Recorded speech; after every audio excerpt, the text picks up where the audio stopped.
pressure is used to compress the raw steel between heavy plates, forging them into rough spherical balls. Overheat warning on the main conduit. Rerouting power. Check the pressure valve on the auxiliary line, making adjustments now.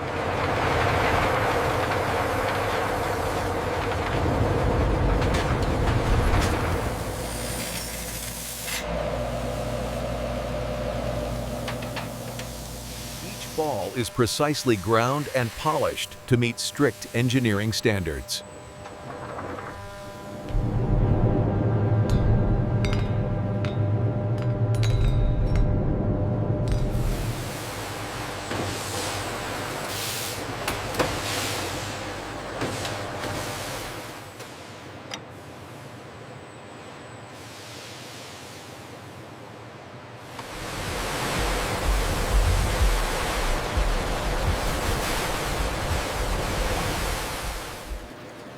Every bearing is carefully tested for precision and durability. And that's how ball bearings are made.